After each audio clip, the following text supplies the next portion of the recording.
जय हिंद दोस्तों, स्वागत है आपका आपके यूट्यूब चैनल स्टडी अनलिमिटेड 07 में। दोस्तों जो कि आपकी 9 फरवरी, कौन सी फरवरी, 9 फरवरी 2023 की जो फोर्थ शिफ्ट का पेपर है, ठीक है, जीके के टॉप मतलब जो उस समय 20 क्वेश्चन आए थे, सभी के सभी क्वेश्चन मैंने कवर करवा रखे। ठीक है दोस्तों, शुरुआत करते हैं यहाँ पर आज की वीडियो की। पहला क्वेश्चन यहाँ पर, एक अंतर्राष्ट्रीय निकाय है जो विभिन्न देशों की सरकार को पूंजी उधार देता है, यानी कि यहाँ पर एक ऐसी अंतर्राष्ट्रीय निकाय जो कि क्या करती है, विभिन्न देशों की सरकारों को पूंजी यानी कि रुपए उधार देती है। आपके पास ऑप्शन है यहाँ पर भारतीय रिजर्व बैंक, विश्व bank, central bank of India या भारतीय स्टेट बैंक ऑफ इंडिया। तो दोस्तों जो इसका जो सही आंसर रहेगा, इसका जो सही आंसर रहेगा वो रहेगा ऑप्शन नंबर 2 यानी कि विश्व बैंक। ठीक है, विश्व बैंक एक ऐसी संस्था है जो कि विश्व के जितने भी देश हैं उन्हें पूंजी उधार देता है। ठीक है, अगला क्वेश्चन है आपका, सीमा रेखा के भीतरी किनारों से बसे बास्केटबॉल कोर्ट की भुजाओं का माप क्या होता है, यानी कि जो बास्केटबॉल का जो मैदान रहता है, ठीक है, उनके किनारों का माप क्या होता है। दोस्तों ऑप्शन है आपका 28/12, 30/45, 30/15 या 28/15 मीटर। ठीक है, तो इसका जो सही आंसर रहेगा 28/15 मीटर। ठीक है, तो उसकी चौड़ाई कितनी रहेगी दोस्तों, चौड़ाई रहेगी 28, कितनी रहेगी दोस्तों 28। ठीक है, और उसकी लंबाई कितनी रहेगी, वह रहेगी 15 मीटर, कितनी रहेगी 15 मीटर। ठीक है दोस्तों, चलते हैं नेक्स्ट क्वेश्चन पर। क्षेत्रफल की दृष्टि से भारत का सबसे छोटा पड़ोसी देश कौन सा है, क्षेत्रफल की दृष्टि से भारत का सबसे पड़ोसी देश कौन सा है। आपके पास ऑप्शन है दोस्तों नेपाल, मालदीव, भूटान या श्रीलंका। दोस्तों क्षेत्रफल की दृष्टि से भारत का सबसे छोटा पड़ोसी देश है भूटान। क्या है, भूटान।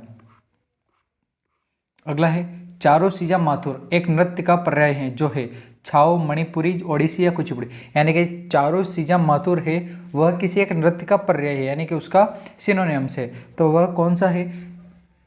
तो इसका जो आंसर रहेगा वह रहेगा ऑप्शन नंबर 2 यानी कि मणिपुरी।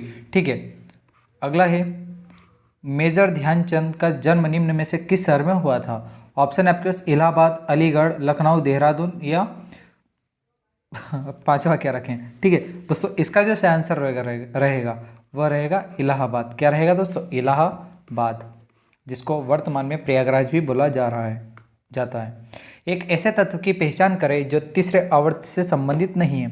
ऑप्शन है आपका ब्रोमीन, फास्फोरस, सिलिकॉन या आर्गन। दोस्तों जो तीसरे तत्व से संबंधित नहीं है वह है ब्रोमीन। कौन सा, ब्रोमीन। ठीक है, अगला क्वेश्चन है आपका, त्रिपुरा के मुख्यमंत्री माणिक साहा जून 2022 में हुए उपचुनाव में रिक्त स्थान निर्वाचित क्षेत्र से विधानसभा के सदस्य बने, यानी कि कौन सी विधानसभा की सीट से वह निर्वाचित हुए हैं। दोस्तों इसका जो सही आंसर है वह है आपका ऑप्शन नंबर 2 यानी कि टाउन बारदोली। कौन सा, टाउन बारदोली।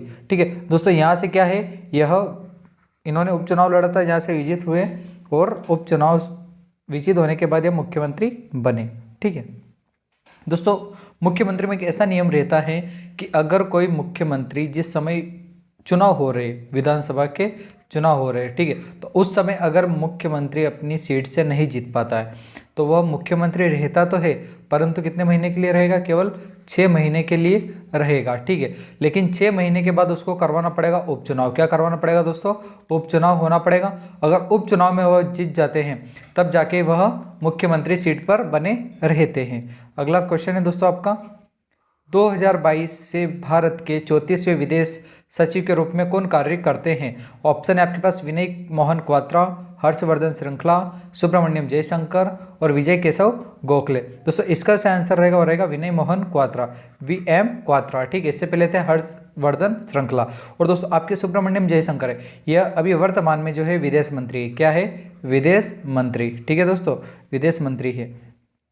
अगला प्रश्न देखिए, प्रधानमंत्री मुद्रा योजना भारत के माननीय प्रधानमंत्री द्वारा 8 अप्रैल 2015 को गैर कॉरपोरेट एंटरप्राइज को प्रदान करने के लिए की गई एक योजना है जो किससे संबंधित है। ठीक है, देखिए दोस्तों आपके पास ऑप्शन है पर ऋण, कौशल प्रशिक्षण, मकान या सब्सिडी। दोस्तों यह जो है यह है आपके ऋण से, किससे संबंधित है, ऋण यानी कि जो कर्ज लेते हैं ना दोस्तों, उससे संबंधित है। अगला प्रश्न है दोस्तों आपका, गणगौर पर्व के दौरान किस हिंदू देवी की पूजा की जाती है। ठीक है, ऑप्शन है आपके पास पार्वती, काली, लक्ष्मी, सरस्वती। दोस्तों इसका सही आंसर रहेगा ऑप्शन नंबर A यानी कि पार्वती माता की जो है पूजा की जाती है गणगौर में। और गणगौर जो पर्व है दोस्तों अधिकतर ये राजस्थान में मनाया जाता है। कहाँ पर? राजस्थान में मनाया जाता है। कुछ कुछ मध्य प्रदेश के जो पश्चिमी हिस्सा है वहाँ पर भी मनाया जाता है। ठीक है, अगला देखिए दोस्तों, इनमें से कौन सा प्रत्यक्ष कर है? दोस्तों इसमें से आपका जो है ऑप्शन है जीएसटी, कस्टम ड्यूटी, व्यक्तिगत आय या फिर उत्पाद शुल्क। दोस्तों आपकी जो कस्टम ड्यूटी है यह क्या है? व्यक्तिगत कर है। क्या है? व्यक्तिगत कर है। ठीक है, अब दोस्तों जीएसटी की शुरुआत होती है 1 जुलाई 2017 से। कब से होती है? 1 जुलाई 2017 से। ठीक है, 101वां संविधान संशोधन अधिनियम, कौन सा? 101वां संविधान संशोधन अधिनियम, संविधान संशोधन अधिनियम। ठीक है दोस्तों, और यह 121वां जो अध्यादेश था।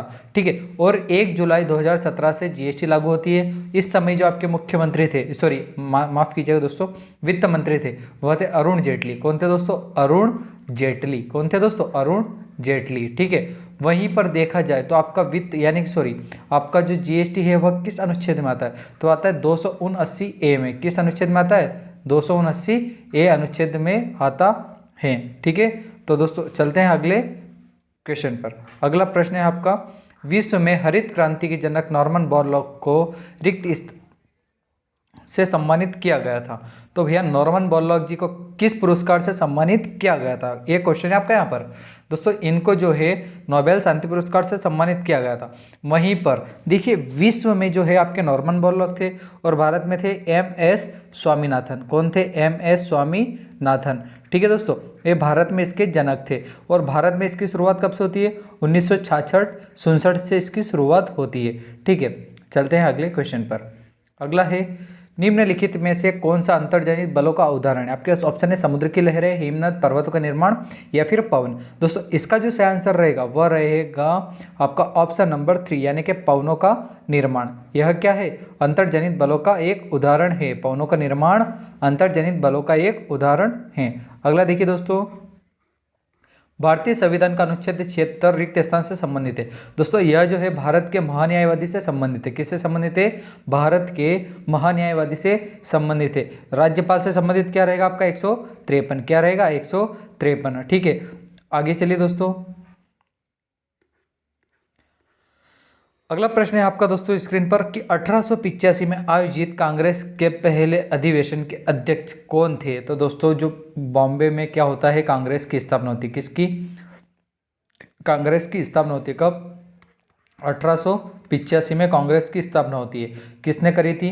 दोस्तों उस समय जो थे इसके अध्यक्ष थे व्योमेश चंद्र बनर्जी थे। कौन थे? व्योमेश चंद्र बनर्जी। लेकिन इसकी स्थापना किसने करी थी? A.O. ह्यूम ने। किसने करी थी? A.O. ह्यूम ने इसकी स्थापना करी थी। ठीक है दोस्तों, देखिए रिक्त स्थान को कोशिका के पावर हाउस के नाम से भी जाना जाता है। दोस्तों आप सभी को भली भांति पता होगा कि जो आपको माइटोकॉन्ड्रिया है, क्या? माइटोकॉन्ड्रिया, इसको कोशिका के पावर हाउस के नाम से भी जाना जाता है। दोस्तों जो आपकी SSCGD है, देखिए यहाँ पर आपको पॉलिटी से समथिंग 2 से 3 क्वेश्चन आ रहे हैं। कितने? 2 से 3 क्वेश्चन आएंगे। ठीक है, आपके जो आपका जो करंट अफेयर है, कौन सा? करंट। देखिए करंट में कभी कभी आपका 1 भी देखने को मिलता था, कभी कभी 2 से 3 भी मिले और कभी कभी 5 से 6 भी देखने को मिले हैं। कितने? 5 से 6 भी देखने को मिले हैं। ठीक है, साइंस में आपके 2 मान के चलो कि हर एक शिफ्ट में आपके 2 क्वेश्चन आएंगे ही सही। ठीक है, बाकी मैं आपको अलग से एक वीडियो बना दूंगा। देखिए निम्नलिखित में से कौन सा शहर कुषाणों की दूसरी राजधानी थी? जो कुषाण है उनकी दूसरी राजधानी कौन सा शहर था? ठीक है, आपके पास ऑप्शन है दोस्तों यहाँ पर मथुरा, पाटलिपुत्र, कन्नौज या फिरोजपुर। दोस्तों इसका जो आंसर रहेगा वह रहेगा मथुरा। क्या रहेगा? मथुरा। मथुरा जो है कुषाणों की दूसरी राजधानी थी। ठीक है, निम्नलिखित में से मिजोरम का लोक नृत्य कौन सा है? दोस्तों आपके पास है ऑप्शन कोली नृत्य, धूमर नृत्य, छऊ नृत्य, चेराव नृत्य। दोस्तों इसका जो आंसर रहेगा वह रहेगा ऑप्शन नंबर 4 यानी कि मिजोरम का लोक नृत्य चेराव। कौन सा है दोस्तों? चेराव। अगला प्रश्न है आपका अंतिम, हमारे बुनियादी स्वास्थ्य ढांचे के सभी बुनियादी स्वास्थ्य देखभाल प्रदान करने के लिए रिक्त स्थान एकीकृत करने की आवश्यकता है। ऑप्शन है आपके पास संचार और प्रौद्योगिकी, पहुंच और सामर्थ्य, शिक्षा और चिकित्सा, शिक्षा और प्रौद्योगिकी। तो इसका आंसर रहेगा वह रहेगा पहुंच और सामर्थ्य। क्या रहेगा? पहुंच और सामर्थ्य। ठीक है दोस्तों, ये आज के टॉप 20 क्वेश्चन थे। अभी थोड़ी देर में अभी थोड़ी देर में हिंदी की लाइव क्लास चालू होने वाली है, तो दोस्तों जुड़ना नहीं भूलें आपके अपने यूट्यूब चैनल स्टडी अनलिमिटेड 07 में। जय हिंद, मिलते हैं अगले वीडियो में।